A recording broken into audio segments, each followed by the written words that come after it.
Hi, I'm Christine Smalley, founder of Jewellery, a jewellery designer and educator. My video tutorials are the result of making jewellery for over 30 years now. I started when I was 8 and for the past 13 years full time I've been teaching jewellery design and creating jewellery under the banner étalage, which by the way is a French word and it means adornment. So you may have come across my DVD series more than 10 years ago, which was sold nationally through such stores as Lincraft and Big W, and you could also loan them at your local library. These current videos are a little bit different. They're not as highly polished production. They'll be more regular, and they're produced in my Inner West studio in Sydney, so you'll get a glimpse of behind the scenes as well. So whether you're a DIY crafter, a designer, or you just simply love jewellery, you've come to the right place. My videos aim to make you a better designer and a better maker. Some videos will feature step-by-step technical instructions like the one that I'll take you through in a minute, whilst others are a feast for your imagination. But either way, you'll come away with some really amazing professional tips. So how do you get started in jewellery making? I'm going to take you through 3 things. I'm going to show you the basic tools and storage options, and then I'll show you the basic techniques of jewellery making. We'll make a simple bracelet, and it's the same technique as if you were stringing a necklace as well. And you'll also learn how to make a simple pair of drop earrings like the one that I'm wearing, the most instant great earrings that you'll ever make. And if you're in Sydney or Melbourne, drop by the bead and craft shows and check out our latest classes that are online at étalage.com. You can also book a hens party or crafternoon for you and your best friends. So thanks for finding us and enjoy viewing this étalage video.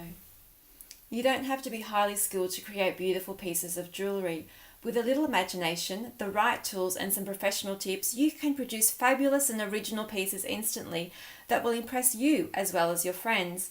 So here are a few tips before you get started.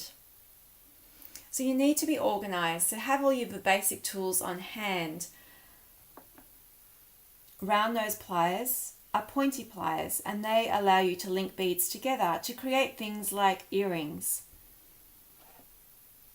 Flat nose pliers have a flat surface on the inside, and they allow you to secure crimps if you're making a bracelet or a necklace. And then you need some wire cutters. You also need to consider where you will work. I'm working on a desk. I have a flat surface area and I'm using a felt mat to contain the beads so they don't roll anywhere. I also have some dishes that are containing the selection of beads I'll use today to create my bracelet and earrings. You may also consider long-term storage. So say for example, you could use an old spice jar. You could use a fishing tackle box, or even a clear takeaway container. And what I allow about clear storage containers, it allows you to see multiple design possibilities and colour combinations at a glance. So why don't we start now by creating a bracelet? And if you've got your own tools, jewellery parts and beads at home, you can actually do it with me. So starting from one end, I'm picking up the wire and I'm threading on the crimp. Now we don't want it to fall all the way through, so thread it on, thread the clasp on, and then you need to thread the wire back through the crimp, and then you're going to secure the crimp.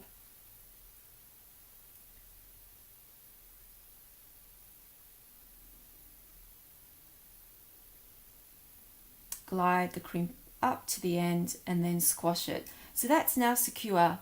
The clasp is secure and the crimp is holding everything together. I'm using 2 sorts of check glass beads today, some lovely big 14mm fire engine red beads and some smaller what we call seed beads.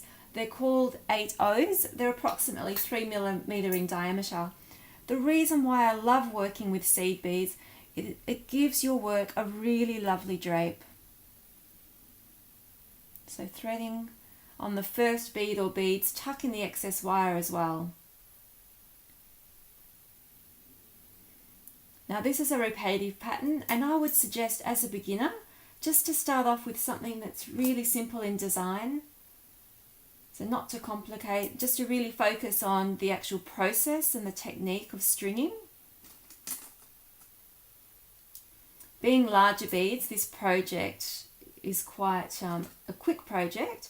If you're using larger beads, smaller beads, naturally it's going to take longer.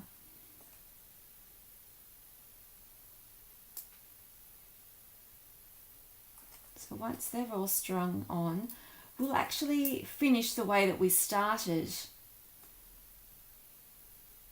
So we'll be threading on the crimp followed by the other part of the clasp, which is a flat tag. Now I'm keeping 2 beads aside to create a pair of earrings. Not that we want matchy-matchy, but it's really just to show you the basics of jewellery making. So now that that's all strung on, here's how we finish off. So as I said, finish the way that you started. Thread the crimp on, thread the other side of the clasp. And it's really important at this point. It's very tempting to lay it out straight, but we don't wear our jewellery straight. We wear it around our wrists and our necks.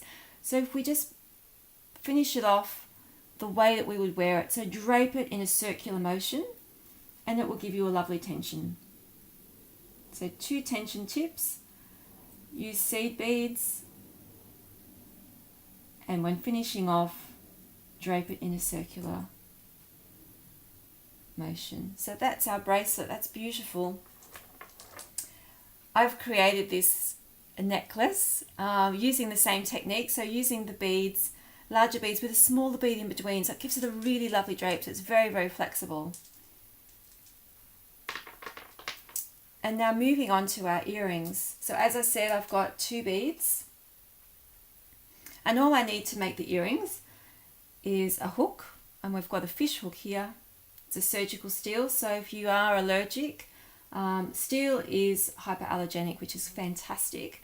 And then we're using a rod or a pin.